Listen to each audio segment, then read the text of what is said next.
वन्दे ब्रह्मपुराधिपं श्रीसहजानन्दं च मूलाक्षरम् श्रेयस्कारणसद्गुणैकनिलयम् श्रीप्रागजिह्वावत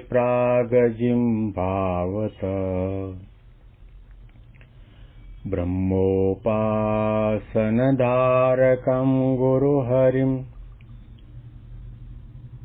यज्ञं तथा योगिनं प्रीत्येवं प्रमुखं महन्तमनिशं श्रीजेस्वरूपं मुदा મહિમાનો મહિમા પ્રવચન માળામાં આજે 15મી જુલાઈ 2025 મંગળવારના દિવસે તમામ સંતો હરિભક્તોને મારા સાષ્ટાંગ પ્રણામ. જય સ્વામિનારાયણ. હેપી વચનામૃત દ્વિશતાબ્દી મહોત્સવ. હેપી પ્રમુખ સ્વામી મહારાજ શતાબ્દી મહોત્સવ. ભગવાન સ્વામિનારાયણની અતિશય કૃપા કહેવાય. કરુણાનો ધોધ વરસાયો છે. આધ્યાત્મિક માર્ગે ચાલેલા તમામ મુમુક્ષુઓને એક અભિલાષા અને એક સંકલ્પ તો એવા હોય છે કે મારે સંત અને ભગવંતને રાજી કરવા છે. પરંતુ ભગવાન અને સંતને શું ગમે છે અને શેનાથી રાજી થાય છે એ મુદ્દો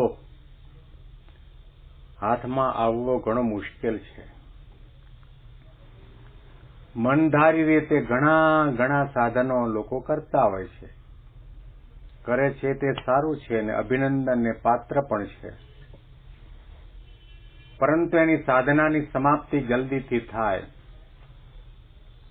એની સામાન્ય દેખાતી સાધના પણ ભક્તિરૂપ બને અને એના દ્વારા સંત અને ભગવંત એના ઉપર રાજી થાય.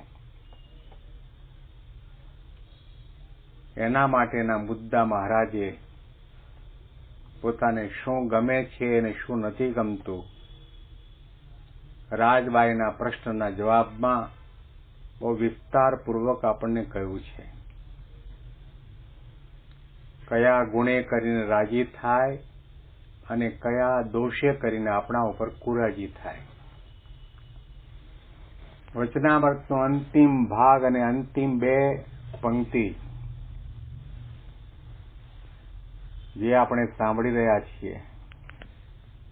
મહારાજે કહ્યું કે ક્રોધ, માન અને કોઈથી દબાઈને રહેવું એ અતિશય ભૂંડા છે.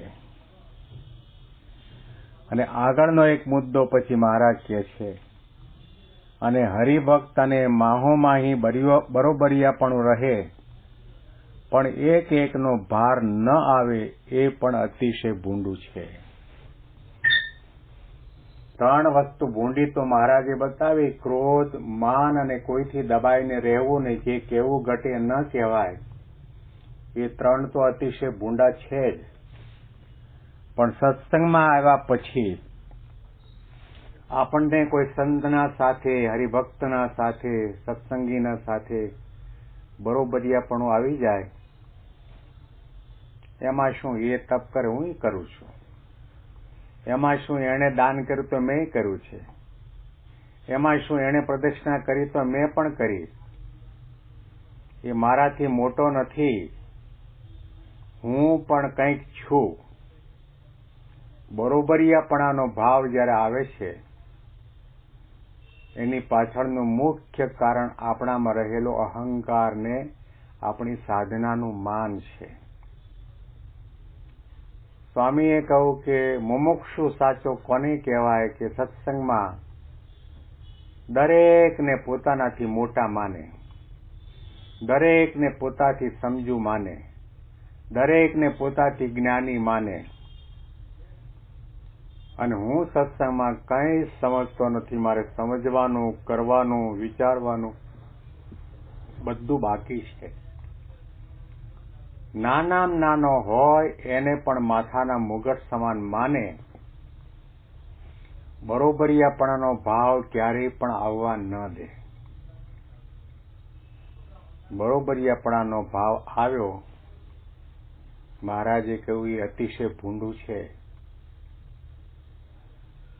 આપણે કદાચ 50 વર્ષથી સત્સંગમાં હોઈએ અને આપણે આપણી શ્રદ્ધા શક્તિના અનુકૂળતા પ્રમાણે સેવા ભક્તિ સત્સંગ કરતા હોઈએ, પણ 6 મહિના પહેલા એક ગુણભાવી સત્સંગમાં પ્રવેશ કર્યો, વર્તમાન ધરાવ્યા અને 6 મહિનામાં આપણા કરતા આગળ નીકળી જાય, તે વખતે પછી એવો વિચાર ન કરવો કે હું તો 50 વર્ષથી બાપ દાદાનો અમને સત્સંગ છે ને આ તો નવો નવો આવ્યો છે.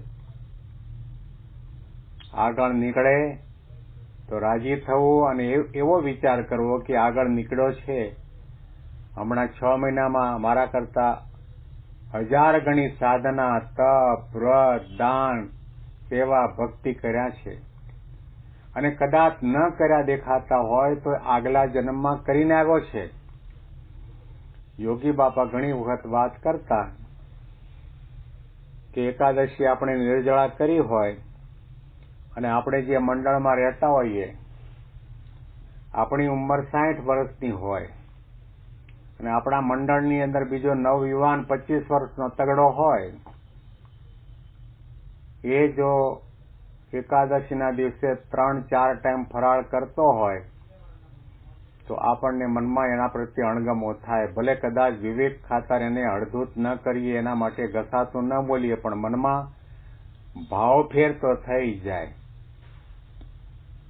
કે આટલું તંદુરસ્ત શરીર છે, હું 60 વર્ષનો વૃદ્ધ માણસ, મારી શુક્લકડી કાયા, તો પણ હું નિર્જળા કરું, આ આવો અઠ્ઠો ગઠ્ઠો છે એ નથી કરી શકતો, કેમ નથી કરતો? યોગી બાપા કહેતા કે એ વખતે આપણે વિચાર કરવો કે એ આગલા જન્મમાં કરીને આવ્યા છે, મારે કરવાનું બાકી છે, એમ સમજીને એનો ગુણ લેવો. પણ એના પ્રત્યે અનાદર, ઘૃણા અને તિરસ્કારની ભાવના આપણને જાગે છે, એમાં આપણી ભક્તપણામાં ખોટ છે, આપણી સમજણમાં ખોટ છે. મહારાજને નથી ગમતું.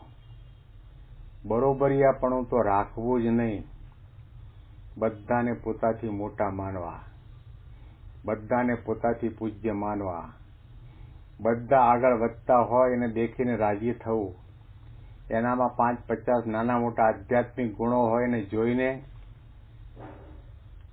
આનંદના ઉભરા આવે, એ ગુણો ગાવાનું મન થાય, ગુણો ગાઈ શકાય, સાંભળી શકાય, વિચારી શકાય. ત્યારે સમજવું કે આપણામાં નમ્રતા આવી છે, આપણામાં અહંકાર ગયો છે, આપણને ભગવાનના ભક્તો ગમે છે. સત્સંગમાં કોઈ આગળ વધ્યો તો એનો ઉપાસક કોણ છે? આપણા ઉપાસક ભગવાન સ્વામિનારાયણ અને એના પણ ભગવાન સ્વામિનારાયણ. તમારા પરિવારની અંદર 3 દીકરા, 2 દીકરી અને 2 ભાઈ હોય, આ બધાય પરીક્ષાની અંદર તમે પણ બેઠા હો અને તમારા કરતા એ સારા માર્ક્સથી આગળ પાસ થાય તો તમે રાજી થાવ કે ન થાવ? રાજી એટલા માટે થાવ છો કે મારા પરિવારના સભ્યો છે.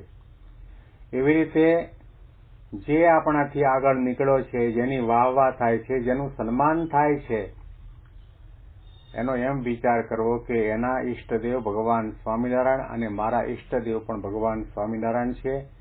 આપણે બધા એક BAPS દિવ્ય પરિવારના સભ્યો છીએ. આપણા પરિવારનો કોઈ પણ સભ્ય આગળ વધે, એને માન સન્માન અને આદર મળે તો રાજી થવાનું. ત્યાં જો અણગમો આવ્યો કે હમણાં જ આવ્યો છે ને આગળ નીકળી ગયો, એના પ્રત્યે ઈર્ષાની ભાવના જાગી, એને પાછા પાડવા માટેના પ્રયત્નો થયા, તો સમજો કે તમને જીવનમાં સત્પુરુષ પ્રદાન નથી થયા, ભગવાન પ્રદાન નથી થયા. ધારો કે તમે મંદિરના મંડળના મુખ્ય વ્યક્તિ છો અને તમારા કરતા કોઈ હરિભક્ત કે સાધુ વધારે સારું પ્રવચન કરી શકતા હોય અને એને પ્રવચનનો ચાન્સ આપવામાં ન આવે, એનું પ્રવચન રાખવામાં ન આવે, કારણ કે આપણા પાસે એવી વક્તૃત્વ કલા નથી, એટલે આપણે કંઈ બોલીએ એના કરતાં એ આગળ નીકળી જાય ને એની વાહ થાય, એવા પ્રકારના દ્રષ્ટિકોણથી આપણે એને સત્સંગના વિકાસ માટેનો પ્રયત્ન એના દ્વારા કરવાનો હોય તે ન કરાવી શકીએ તો સમજવો કે આપણા ભક્તપણામાં, સાધુપણામાં ખાચક છે. પ્રમુખ સ્વામી મહારાજ, યોગી બાપા, મહંત સ્વામી મહારાજ દરેકને આગળ કર્યા. અત્યારે પૂજ્ય વિવેક સાગર સ્વામીની, શ્રુતિપ્રકાશ સ્વામીની આધ્યાત્મિકતાનો વિચાર કરીને એના બે શબ્દો કહેવાનું મન થાય. બ્રહ્મ સ્વરૂપ યોગીજી મહારાજના આદેશ પ્રમાણે વિવેક સાગર સ્વામી, કોઠારી બાપા, ભગવત પ્રિય સ્વામી, શ્રીહરિ સ્વામી આ બધા સંસ્કૃતનો અભ્યાસ કરતા અને યોગી બાપાએ આજ્ઞા કરી તમારે આચાર્ય થવાનું છે અને પીએચડી થવાનું છે. પૂરા સ્વામિનારાયણ સંપ્રદાયની અંદર પીએચડી કરવા વાળા વ્યક્તિ કોઈ પણ હોય તો વિવેક સાગર સ્વામી, અને એમણે બ્રહ્મ પરબ્રહ્મ દર્શનમ, ગીતા, ભાગવત, ઉપનિષદ અને બીજા શાસ્ત્રોનો આધાર લઈને અક્ષર પુરુષોત્તમ તત્વજ્ઞાનની ઉપર રિસર્ચ કર્યું અને ત્યાર પછી એમણે પોતે પણ ભદ્રેશ સ્વામીને ખૂબ આગળ કર્યા. પ્રસ્થાનત્રયી ભાષ્ય લખવા માટે ભદ્રેશ સ્વામીએ શરૂઆત કરી, એના કરતા પહેલા શ્રુતિપ્રકાશ સ્વામીએ શરૂઆત કરી દીધેલી અને ઘણો બધો ભાગ લખાઈ ગયેલો, પરંતુ સર્વાનુમતે પ્રમુખ સ્વામી મહારાજના આદેશ પ્રમાણે ભદ્રેશ સ્વામી ઉપર પ્રસ્થાનત્રયી ભાષ્ય લખવાનો કળશ ઢોળાણો અને શ્રુતિપ્રકાશ સ્વામીને કહ્યું તમે જે લખેલું છે બધું એમને આપી દો.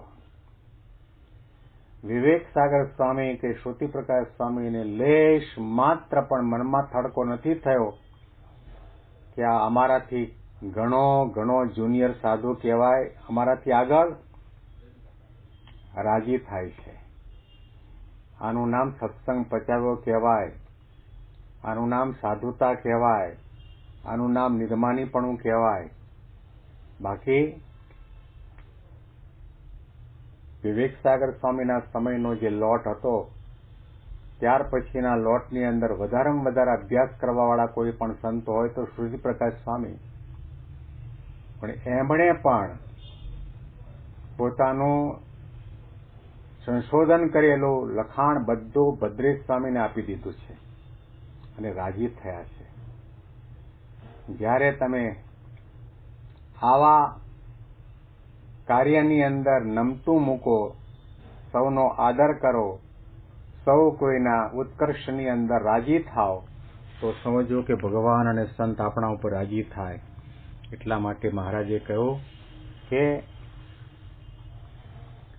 બરોબરિયાપણું સત્સંગમાં રાખવું નહીં, બરોબરિયાપણું રાખવામાં આવશે તો સત્સંગમાંથી અધપતન થશે. આના અનુસંધાનમાં વિશેષ વાતો આપણે આવતીકાલના પ્રવચનમાં સાંભળીશું. તમામ સંતો હરિભક્તોને મારા સાષ્ટાંગ પ્રણામ. જય સ્વામિનારાયણ.